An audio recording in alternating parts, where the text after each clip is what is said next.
Well, it's a joy to be here with you. I could just talk the whole evening to friends and previous acquaintances, and I'm just it's an honor, privilege to be here. I think the world of the work of Biola and Talbot, and living not too far away in Scottsdale, Arizona, and a lot of times parents come and say, "Where should we send our children to college?" And Biola is right up at the top. I think it is my top recommendation.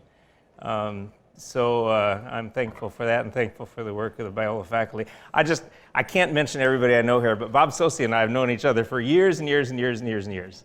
And it's good to see your smiling face out there, Bob. Well, my academic dean used to be your academic dean. That's Bing Hunter. And he sends greetings. And he just has such fond memories in his heart of his time here at Talbot. And then my president, Darrell Delhousset, is a Talbot graduate.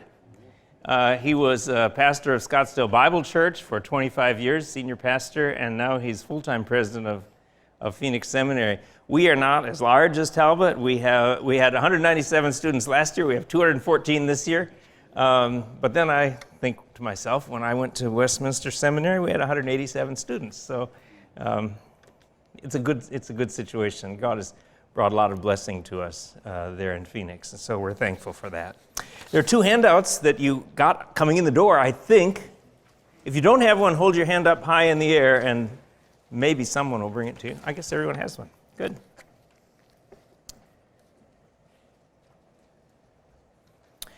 I just want to say one more thing. I'm going to be talking about a theology of work tonight.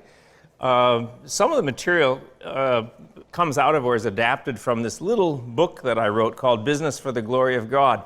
And it's an honor for me to meet Bill Pollard tonight for the first time. Bill is here. And to my chagrin, the last printing of this book misspelled his name on the back cover when he gave an endorsement. Now, you have to say the publisher did get 6 of the 7 letters right. But it's, instead of Pollard, it's just Poller. I don't know why. But I've sent them an alarmed note, and they'll get it right. They tell me next time. I'm sorry, Bill. Other material that I'm talking about is coming from this book that I published a year ago called Politics According to the Bible. And there's a section in there on economics, and so I just wanted to mention those things. All right.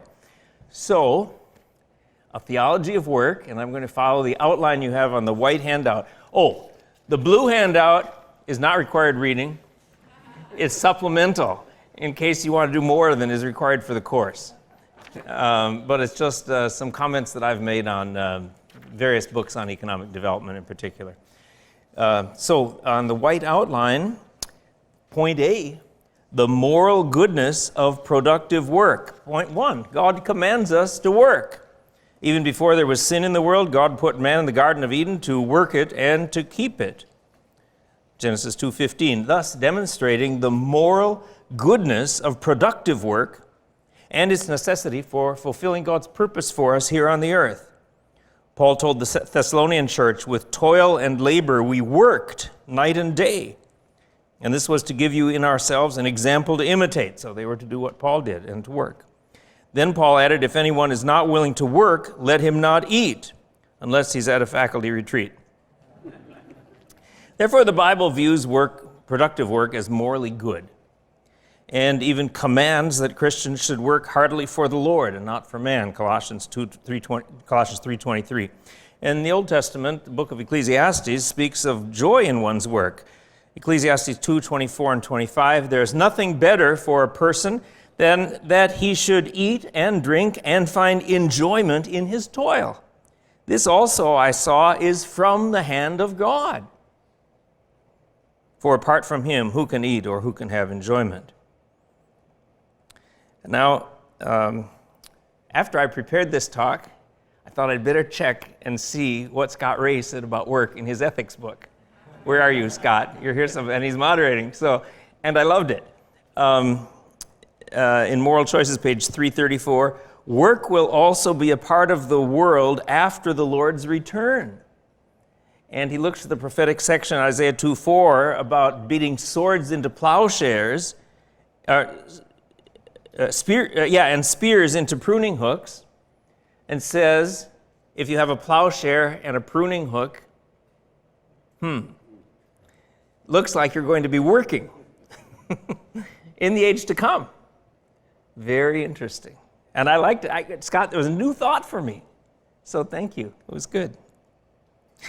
When this positive viewpoint on work, that it's morally good and we're to take delight in it, enjoy it, when this positive viewpoint that it's God's purpose for us, that He wants us to be productive workers, when this is affirmed by a society, why then working at a regular job is seen as a rightful source of personal fulfillment and dignity.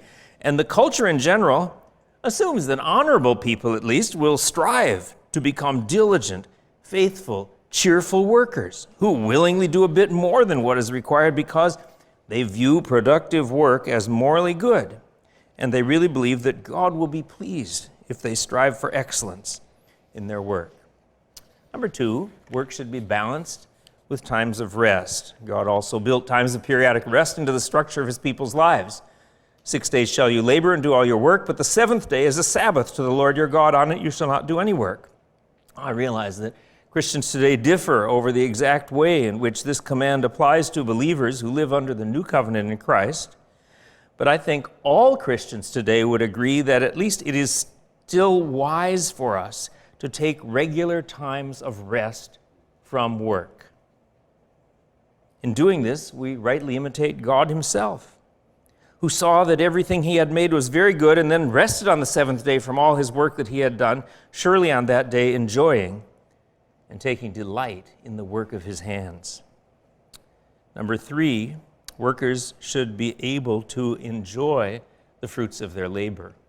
Just as God delighted in the results of His creative work, so He commends to us enjoying the fruits of our labor. As I mentioned again, Ecclesiastes talks about this. Everyone also to whom God has given wealth and possessions and power to enjoy them and to accept his lot and rejoice in his toil, this is the gift of God. And 1 Timothy 6:17 says God is the one who richly provides us with everything to enjoy. Point B, sin distorts work into laziness or workaholism. If this biblical view of work is lost in a society, then a secular worldview will tend toward various harmful consequences. And I want to mention 2. Laziness is the first one. There will be a failure to view productive work in a positive way, and that will lead many in society to lead lives of laziness and poor work habits. People will place more of their hope for becoming wealthy, not on hard work of good quality, but rather on getting something for nothing, such as in the lottery. There will be more of a tendency to think that those who do well economically are just lucky, and those who do not do well are just the victims of bad luck. With an increase in laziness, there will be more of a tendency to view economically productive people with envy, thinking they do not deserve what they've earned, but they should rather feel guilt and shame. And there will be a tendency to argue that economic reward in the workplace should not be based on merit or the quality of one's work, but should be allocated only according to seniority or some other non-merit-based system. In addition, among those who exchange the goodness of work for laziness, the goal of life will not be seen as having an economically productive life that finds fulfillment in doing work that brings value to others. But the goal will rather be in increasing leisure pursuits, longer weekends and vacations, and then complete retirement that results in little, if any, productivity, even though one may have 20 or 30 more years of health and strength.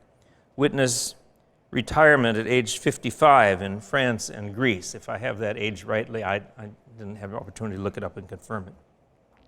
People become consumers and not producers. More and more people become takers and not makers. And then a sense of entitlement begins to pervade their thinking.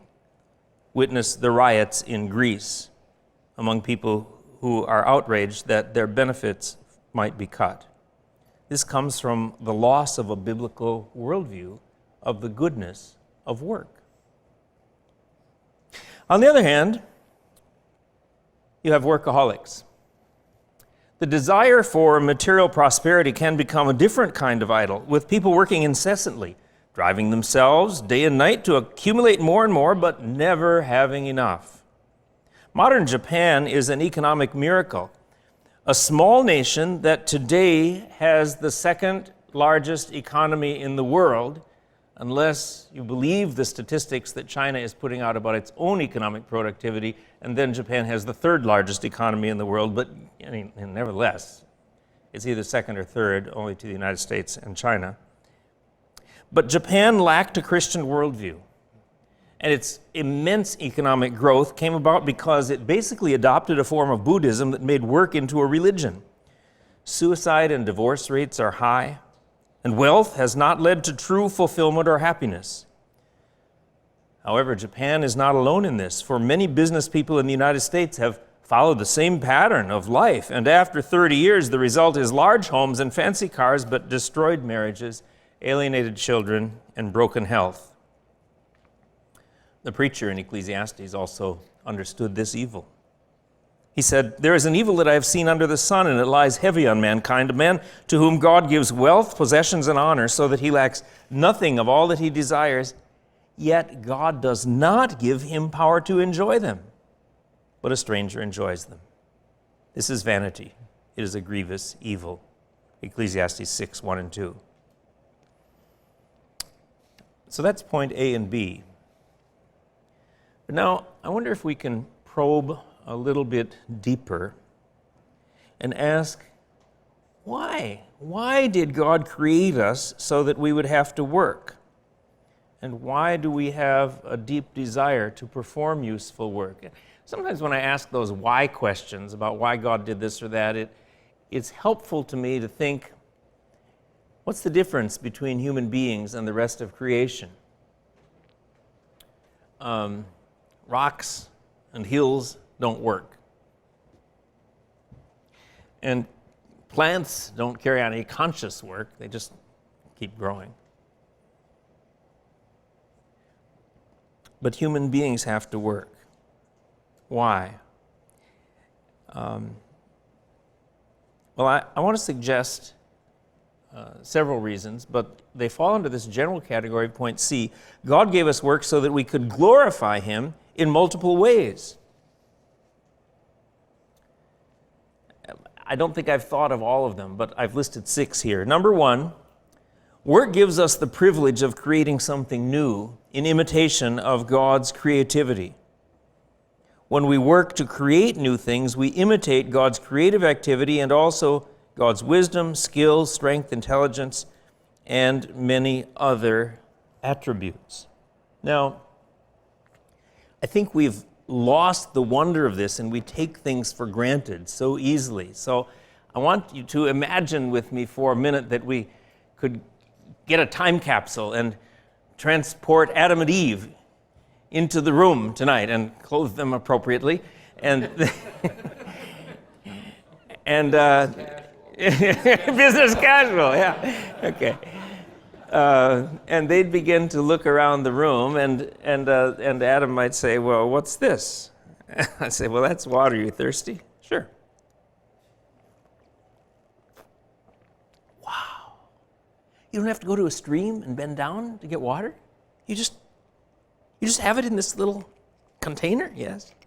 Well, where did you get this thing? Well, Adam, God put materials in the earth that would let us invent that from black, oozy, gooky stuff called oil. Really? But you can see through it. Yeah. It's amazing, isn't it? But wait a minute. How did you know how to make this from oil? Well, God gave us wisdom and skill and curiosity. And He let us investigate and gain more and more knowledge of what His creation was like, and all of a sudden we have a bottle of water. Oh, Adam would say, "Praise be to God. He put those resources in the earth. He gave you the wisdom to understand and make them. What an amazing God." And then he'd say, I thought it was nighttime. What are these? Well, those are electric lights. Where did you get them? Are they stars? No, they're not stars. We made those out of the earth. Really?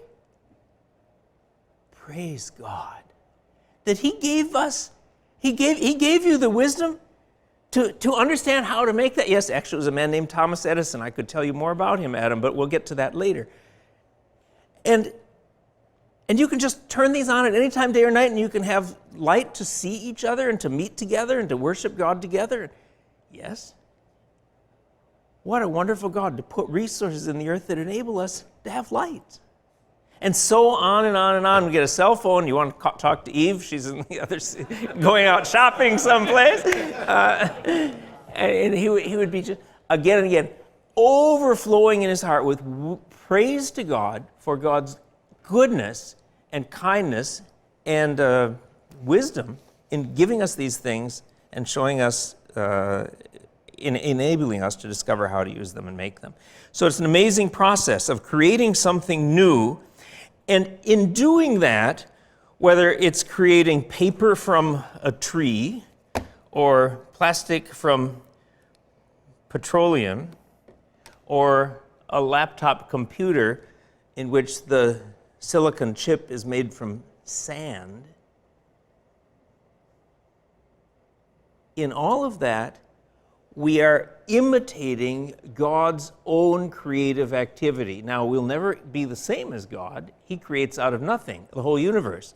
We create out of previously existing matter different new products.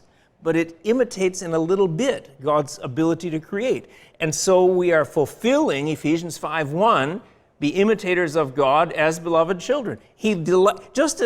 Just as God is love and He delights to see us acting in love toward each other, just as God is truth and He loves us to see us telling the truth to each other, just as God is faithful and He loves to see us be faithful to our marriage promises and our other commitments, just as God is merciful and be merciful as your Father in heaven is merciful, we love because He first loved us. In multiple ways, we imitate God and thereby show to angels and to the world who have eyes to see the excellence of our Creator. So we're like God. We imitate Him on the earth. We represent Him on the earth. And that comes about because when we create products from the earth, we imitate God's creativity. And God made us so we enjoy doing that. It's fun. Whether it's baking a cake or grilling steak or inventing some new product from the earth, we have a delight in that. Now, animals can do some work. Horses and oxen can plow, and dogs can herd sheep or act as watchdogs, but only human beings can create, invent, innovate. No animal has ever used intelligent thought to create a new product that others would buy. No watchdog has ever figured out how to build an electric fence to keep the sheep in at night and then sold it to other dogs. Great idea, but it never worked. Our ability to work shows an important aspect of the excellence of human nature as created by God. And when we see it happening, we should give thanks to God for it, just as Adam would have. Number 2, work gives us the privilege of creating value, also in imitation of God's creativity. Even if we don't invent an entirely new product, when we work to produce the same thing again and again and again, in manufacturing, for instance, we're still doing the amazing task of adding to the total value of things that exist in the world. I'll take a simple example. A woman in a poor country, she has a piece of cloth that cost her $3. She sews it into a shirt, takes it to the marketplace, and sells it for $13. That is an amazing process because she has added $10 of value to the world that didn't exist before. Where'd the $10 come from? She created that. Does that make sense? I'm making the front. At least one person is understanding me. That $13 shirt did not exist before. There was cloth that was worth $3, but it became $13. New value was created, and the entire process of human productivity throughout all history, so that we've gone from subsistence level hunting and gathering to having a retreat at La Quinta Resort. That whole process has come because people have created value that did not exist before. Or take another example. I got these yesterday at LensCrafters. Now I expect that the piece of plastic in here, the raw materials, might be worth 3 cents, if that. And the metal maybe 5 cents. 8 cents worth of materials. I'm ashamed to tell you how much LensCrafters charge me for this. Well, you know, you've been there. The former CEO of LensCrafters put an endorsement on the back of my book, so I can't really complain too much. I think they're a great company. They looked it up. This is my 9th pair of LensCrafters frames. So, but all of a sudden, I mean, these two highly special prescriptions and shatterproof lenses and everything, the lenses themselves cost around $100. All of a sudden, the LensCrafters technician made 3 cents of plastic into $100 of value, and now this value exists in the world that did not exist in the world yesterday. Does that make sense? It's an amazing process of adding value to the total value of what exists in the world. Now my examples are material goods, shirt, glasses, but I have Bill Pollard here who has a service industry, not particularly making goods, but freeing your home from termites. There is a value to having a home free from termites, I think. Or ServiceMaster owns Merry Maids, which is a house cleaning, and clean houses are valuable. That's adding a value. And TruGreen is a service industry, but it makes beautiful lawns. That's valuable. That's adding beauty, which has a dimension of value in this world. So a doctor who cures or diagnoses and gives you medicine for pneumonia, that's not a material product that's created, it's a service. A teacher who teaches students how to read, has that added value to the society? Oh, of course. It's added value by teaching students how to read. So I'm going to use material products as examples primarily, but I want you to remember that services are also material goods that add value to the world. When God gives us work to do, it's an amazing thing. See, God didn't make us just to dig ditches one day and fill them in the next, and then dig them again over and over and over again. God made us so that our work adds value to the world, and God is pleased in that because it reflects in a faint way the excellence of our infinitely wise God who alone created the whole universe with all the value that it has and created it out of nothing. And then it was interesting to me, and I was delighted to see it, that a year ago, book number 11 on your outline, on your blue sheet came out. Arthur Brooks' The Battle. Marvin Olasky and World Magazine named it their book of the year. Arthur Brooks did a lot of research in business and sociology together, trying to find out in the economic realm what makes people happy. And he argues in this book that what makes people happy is not money. In fact, lottery winners and other sudden inheritors of windfall wealth often have really destructive consequences in their lives. Money didn't give them happiness. What is it? He said there is a secret to what makes people happy, and he called it earned success. That is, having a responsibility and doing it well. I have a student at Phoenix Seminary who's a great example of this. He's an excellent student now. But as I got to know him a little more, I found out he had a checkered background. Been into using drugs, dealing drugs, had spent some time in Sheriff Joe Arpaio's famous Tent City prison, a miserable place. he tells me, was on the wrong side of the law. But after he got out, somehow he got a job at Wendy's. And one day his manager said to him, "You're doing a good job keeping the French fries hot."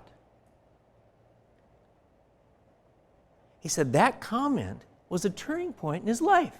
He had earned success, is what Arthur Brooks would say. He had been given a responsibility, and he found out he was doing it well. He was keeping the French fries hot. And he said, as he began to think about that, he began to think, if I keep on doing this, maybe they'll make me a shift manager. Maybe I could even be a manager of all of Wendy's. Right now, he's a straight-A student at Phoenix Seminary, and he's applying for law school next year. And he's going to have a remarkable, productive career. Earned success is what makes people happy. Now, Arthur Brooks doesn't quote the Bible when he talks about this.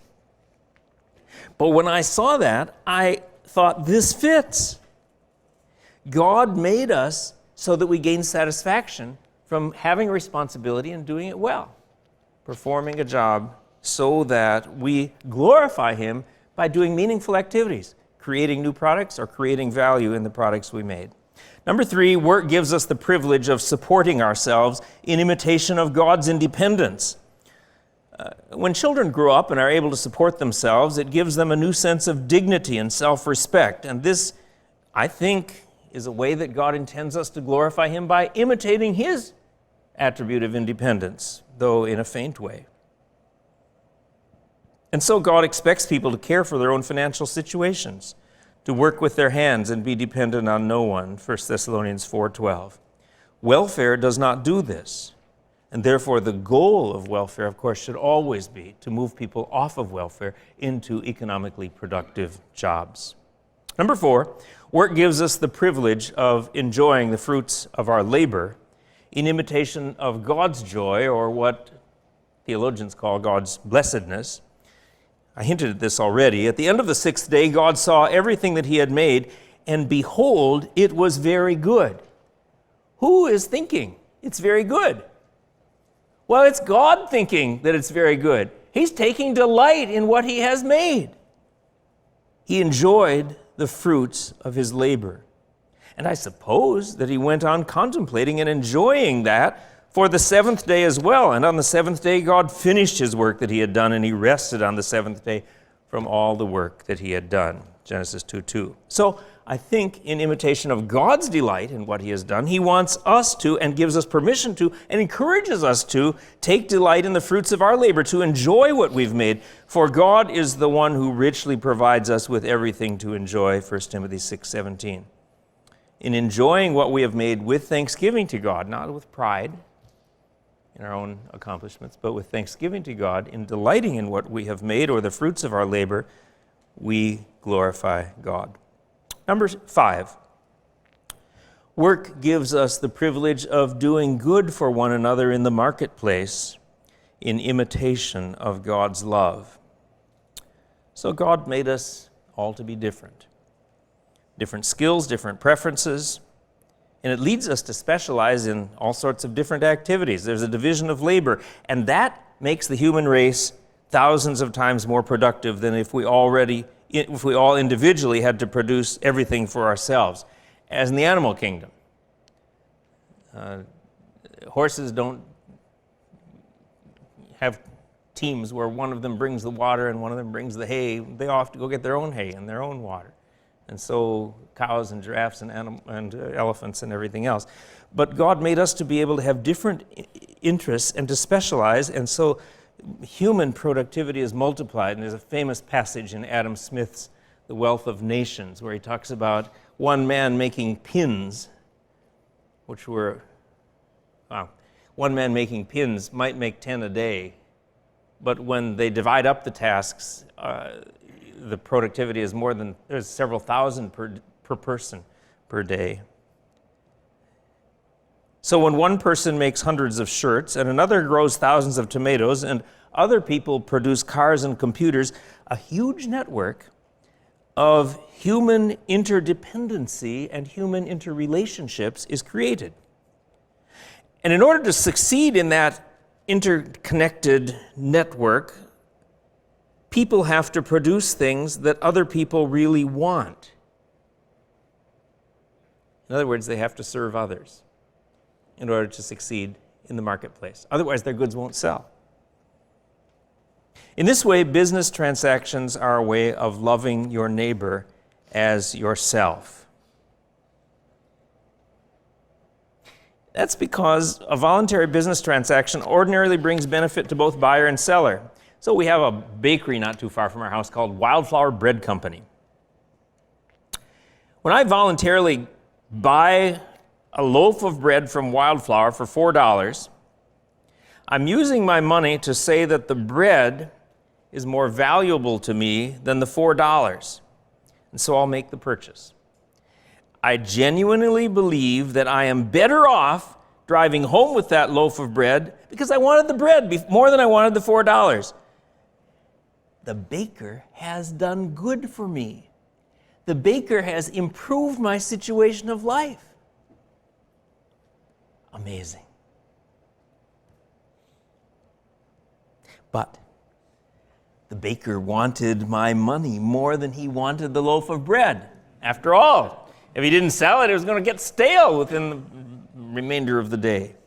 He's happy to put the $4 in his cash register, so he believes that I have done good for him. In this way, a voluntary business transaction does good for both parties. It is win-win.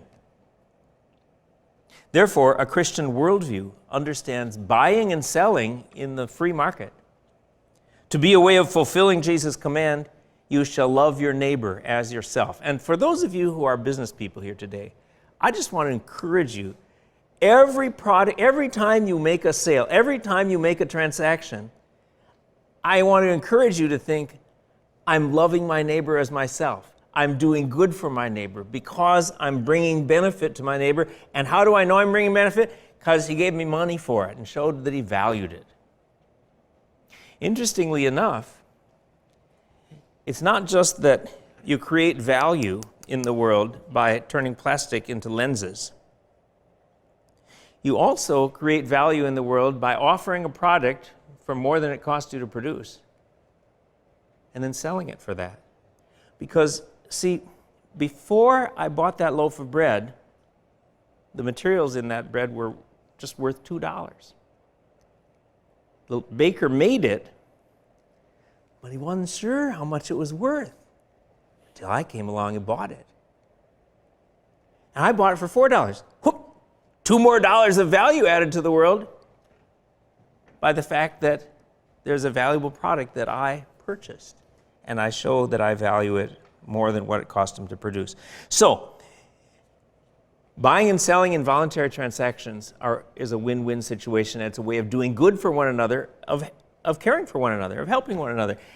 What I'm trying to do in all of this is to say, everything that you do in business, I'm trying to say, the value of a Christian going into business is not just witnessing to your employees and not just giving money to missions. So those are two things that mostly people talk about for the value of business. But it's the business activity in itself that is glorifying God and bringing value to the world and loving our neighbors as ourselves. In a similar way, employer-employee relationships are doing good for one another. I truly believe that Phoenix Seminary is doing good for me when it pays my salary, which actually I think it might have done today. So and I happily work to receive that salary. But Phoenix Seminary apparently thinks that I'm doing good for the seminary when I teach there, and so they continue to employ me year after year. I'm doing good for them, and they're doing good for me. Every time I complete a month of teaching and am paid for it, the seminary is better off, and I'm better off. We're both better off. It's win-win. And therefore, the situation of one person working for another is in the business world another way of fulfilling Jesus' command, you shall love your neighbor as yourself. It's doing good for others. Work allows us to glorify God. And then I looked at Scott Ray's book, and I found a seventh.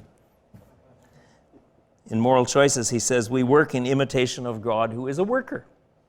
I hadn't thought of that. Genesis 1-2.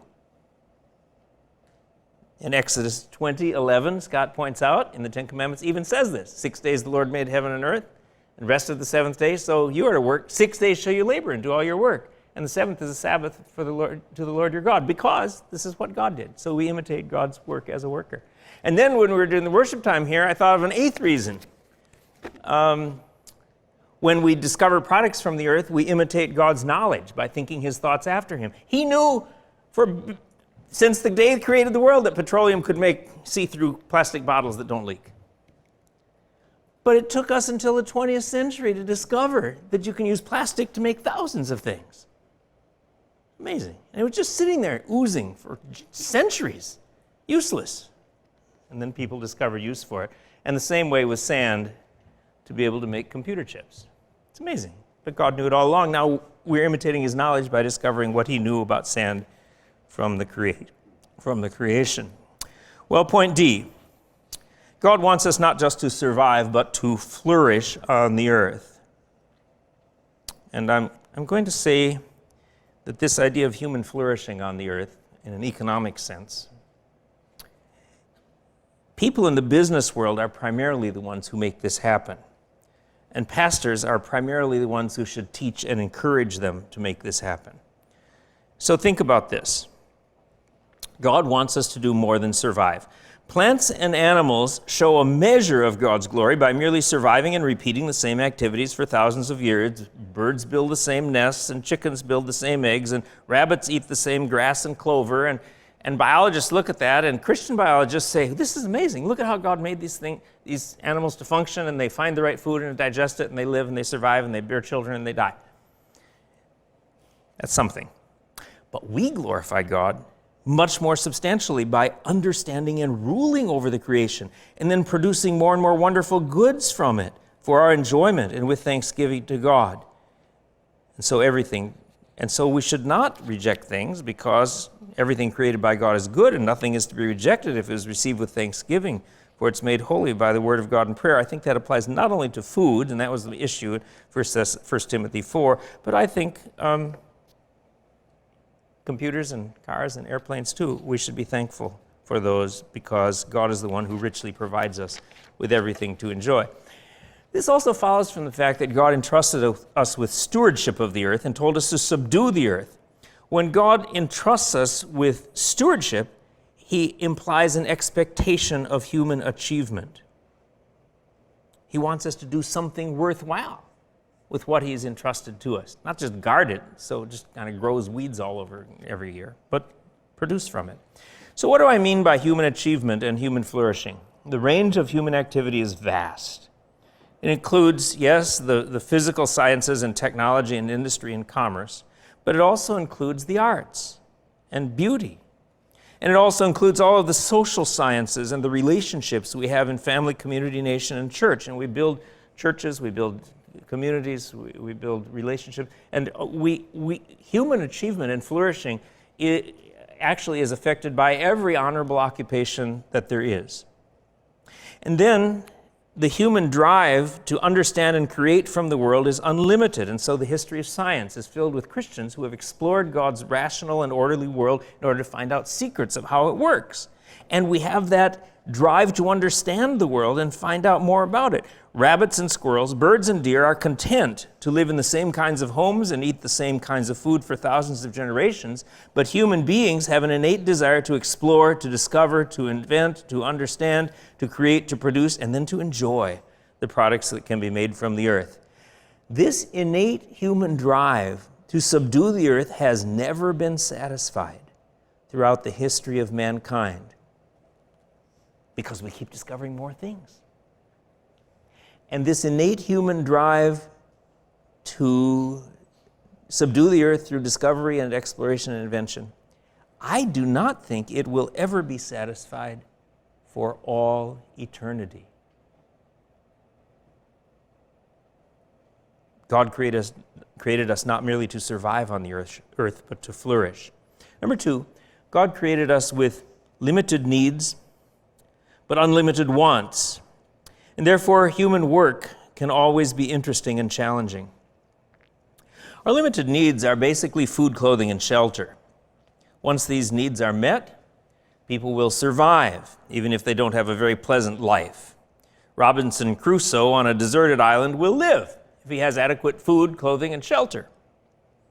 And people in miserable prisons in foreign countries can survive on food, clothing, and shelter. All people have those basic needs. But people have unlimited wants. How do I know? Because I lived for over 40 years without knowing that I wanted a cell phone.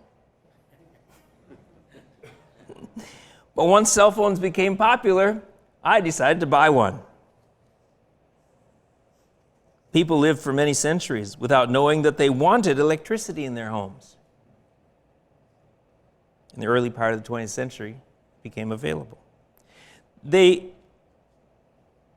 didn't know that they wanted running water and electric refrigerators and gas stoves because these things didn't exist. They didn't know until the 1950s. People didn't know in the warmer climates in the United States, they didn't know that they wanted electric air conditioners in their homes because affordable, portable home units had not yet been invented. People lived for centuries without knowing that they wanted cars to drive and paved roads and street lights and stop signs. And even McDonald's hamburgers and Starbucks coffee and frozen yogurt. Once these things become available, if we're able to buy them, we decide to do so because we think that they somehow improve our quality of life. And I don't think that decision is a sinful one. I agree that they do improve our quality of life, and 99.99% of the people who live in societies where these things are available agree with me because they purchase them for themselves when they're able to do so. Now, I realize that there are temptations and complications of life that come with acquiring more possessions.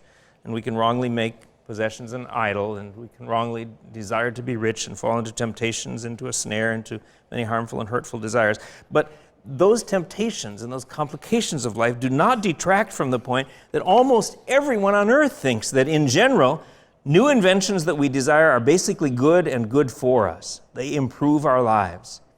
We don't need these things to survive, but I think we need them to fulfill God's purposes for us on the earth.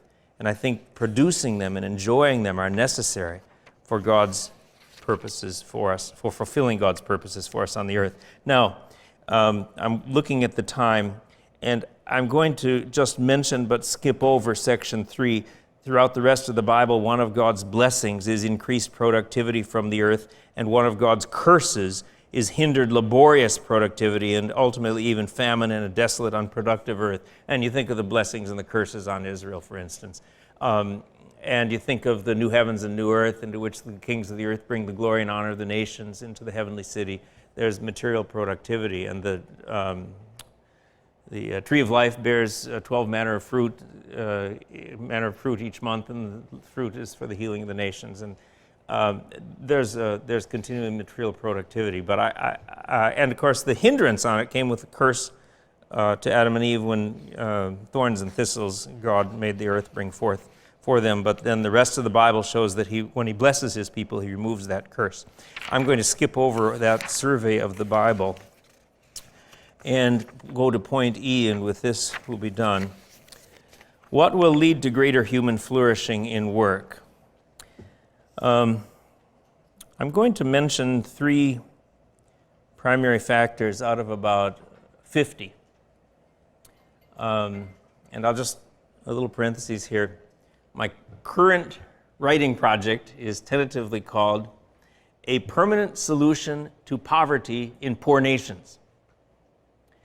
And I'm co-authoring it with Barry Asmus, an economics professor who has been an elder with me at Scottsdale Bible Church. And so we're right now this fall in the middle of that, and we've got about 50 factors that lead to increasing productivity and overcoming poverty in poor nations. But I'm going to mention 3 of the key ones here, and just close with that section.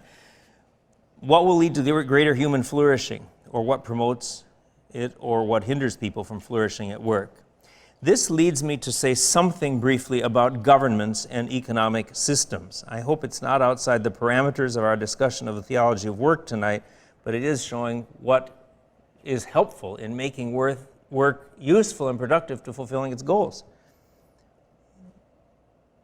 Number one, private ownership of property.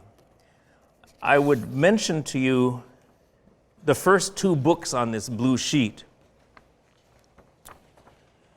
David Landis, The Wealth and Poverty of Nations, Why Some Are So Rich and Some So Poor. This is really the culmination of Landis's life work. Landis is an emeritus professor of the history of economics at Harvard. And he traces whole regions of the world one at a time for the last 500 years and shows why some developed and became productive and wealthy and some did not. And one invariable factor is if a country does not allow private ownership of property, it remains trapped in poverty forever. Communism takes away private ownership of property. It impoverishes nations. Feudal systems in the Middle Ages, where the lord was over all and the serfs couldn't gain ownership of property, they remained trapped in poverty. Latin American countries, there are some where there is, in a technical sense, private ownership, but it's like a very small handful of wealthy families who own all the land, and nobody else has a chance even to own property at all. And then government systems are built up to prevent people from gaining licensed ownership of property, and so it basically is impossible. And Landis shows that in country after country throughout the history of the world. Then the second book on the outline there is Hernando de Soto, The Mystery of Capital, Why Capitalism Triumphs in the West and Fails Everywhere Else. De Soto is a Peruvian economist. His offices are in Lima, Peru. And De Soto traces the history of economic development in North America, for instance, and shows how property rights as the American West developed led to increasing prosperity for the whole society because people could acquire property. And now he says half the businesses that are started in the United States, new businesses, are started because people own a house and they can take a second mortgage on it. And they can get some financing to start a business. And if you own a business, if you own property, you have an address. Therefore, you can get credit, you can get electricity, you can get a telephone. But he said millions of people in many countries of the world are unable to own property, and they're trapped in poverty forever.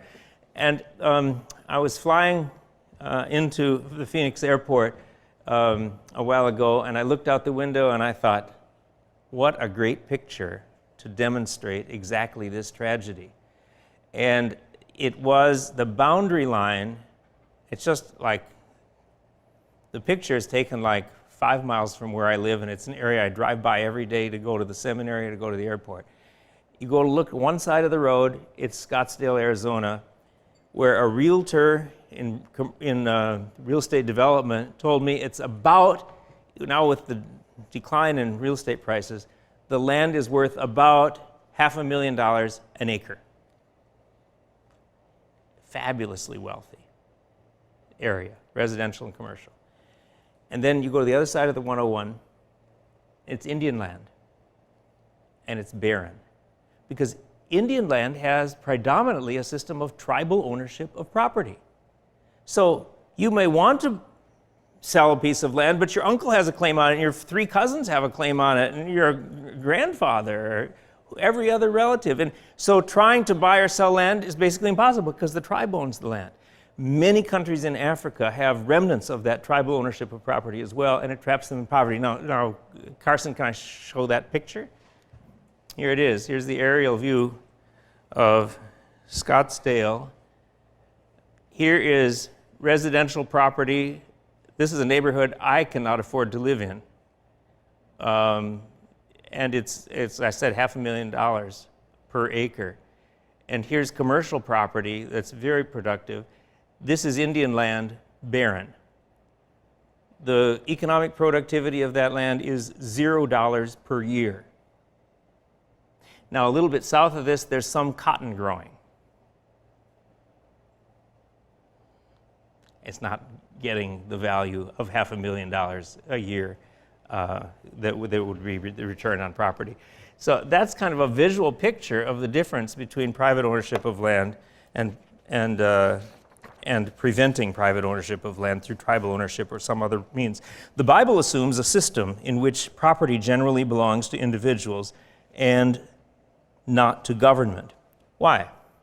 Exodus 20:15. You shall not steal. I should not steal Carson's MacBook laptop back here because it belongs to Carson. It doesn't belong to me. When the Bible commands you shall not steal, it means I shouldn't take your ox or your donkey, or in modern society, I shouldn't take your car. And see, if I ever happened to be a guest at Bill Gates' house and walked into a room and there were $2 or $3 bills lying there on the counter,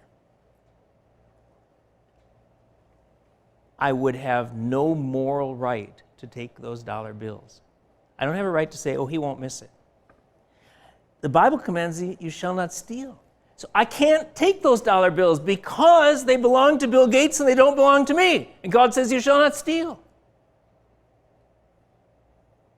So in the command not to steal is an assumption of private property. And you shall not covet expands the heart desires that correlate to you shall not steal. And you shall not covet your neighbor's house. In the year of Jubilee, Leviticus 25:10, every one of you is to return to his property. It was a restoration of private ownership of land for the family that owned it. And Exodus 22:1-15 and many other of the provisions in the Mosaic Law Code give protections of private property. So if you light a fire and your neighbor's grain burns, here's how much you have to pay him. Or if you steal an ox, and then you have to give back 5 oxen. There's all sorts of property protections built into the Mosaic Law. This puts the Bible in direct contradiction to communism. Because Karl Marx says in the Communist Manifesto, the theory of the communists may be summed up in a single sentence: the abolition of private property. And because of that, I think communism is the most dehumanizing economic system ever devised by man. So private ownership of property, I think that means that the default owner of property in a society should not be the government. And I think it means that we should not assume that government has the right to take property from one person and allocate it to another because it thinks it is the just allocator of property. Government has the right to tax in order to punish evil and reward good and maintain order. That's Romans 13. But I do not think that the Bible gives government a legitimate right simply to redistribute income from one to another because it thinks that it should own the property or should decide who owns the property. When government strives for income equality, it inevitably hinders helping the poor because it hinders economic growth, which is the only effective means to truly help the poor. I'm going to skip over the rest of that because we're running out of time. And then point number two, the free market as the primary director of economic decisions. I've got some reasons why I think the Bible supports the idea of a free market. Number one, private property. Number two, government shouldn't own property. Number three, the Bible gives repeated warnings against a ruler who continually takes and takes and takes more of the property for himself. Samuel said in 1 Samuel 8, "These will be the ways of a king who will reign over you. He will take your sons and appoint them to his chariots and to be his horsemen and to run before his chariots. And he will appoint for himself commanders of thousands and fifties. And he will take your daughters to be perfumers. He will take your fields and vineyards and olive orchards and his grain, and you will be his slaves." So there's a warning. So I've got a definition of free market here. I think, Mick, I think I want to stop because or Dennis, where are you? I think probably you want to have time for a panel discussion.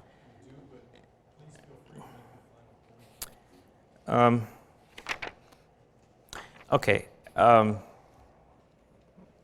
Let's see.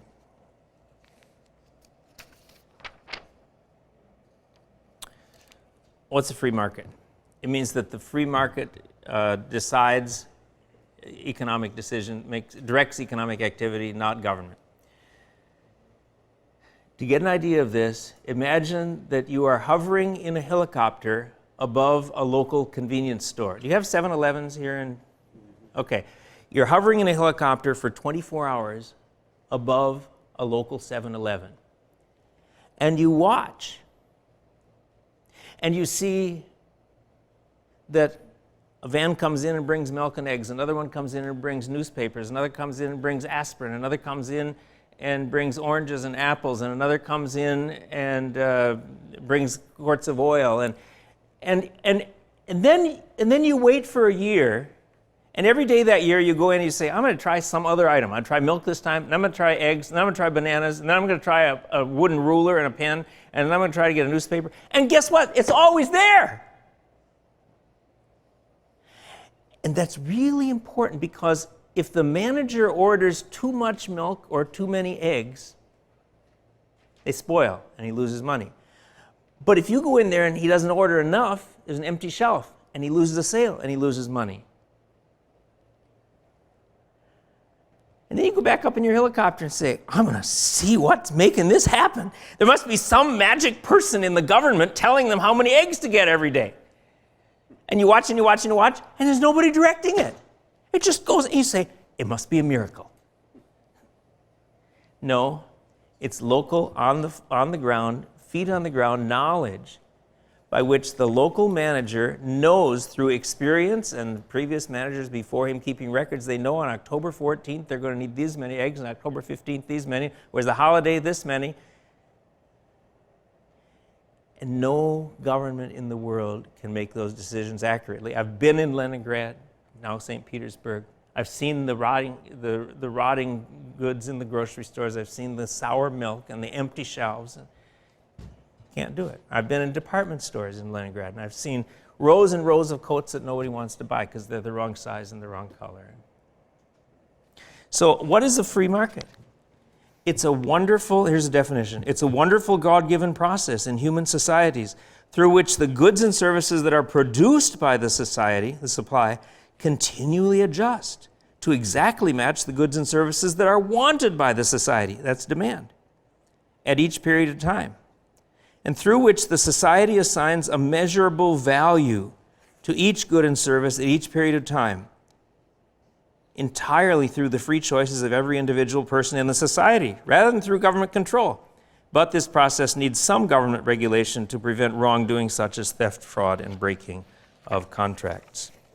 Finally, and this is the end, the third thing that will contribute to greater productivity and greater fulfillment of work in a society is viewing business as morally good. Now I come around full circle.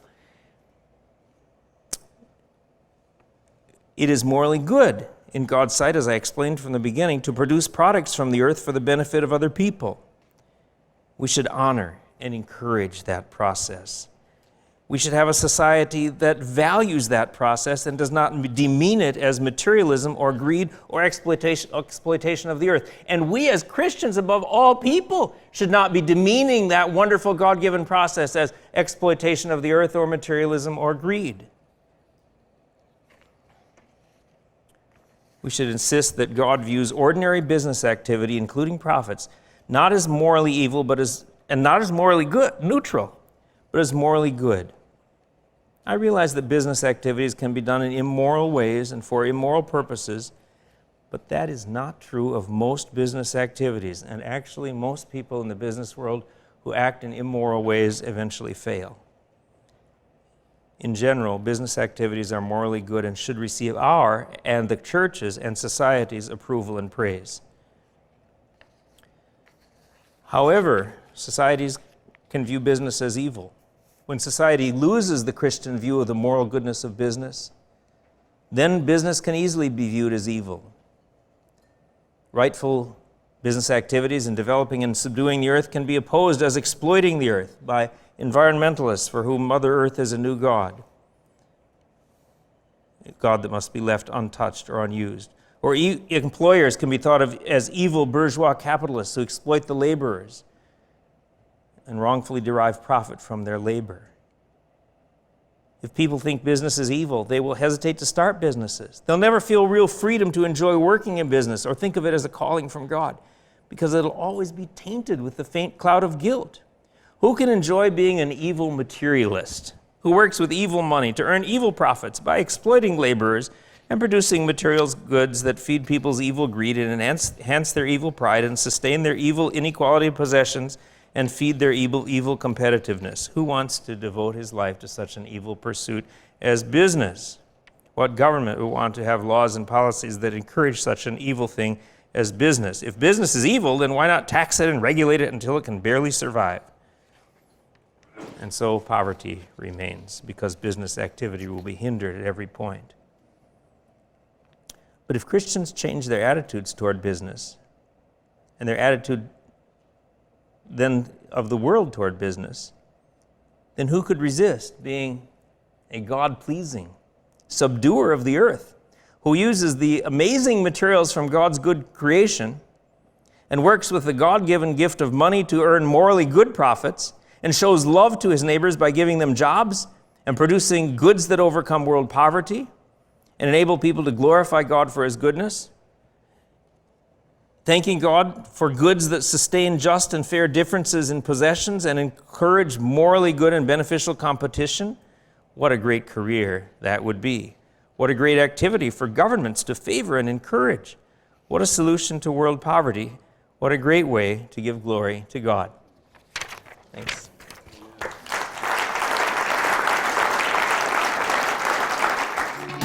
Biola University offers a variety of biblically centered degree programs, ranging from business to ministry to the arts and sciences. Visit biola.edu to find out how Biola could make a difference in your life.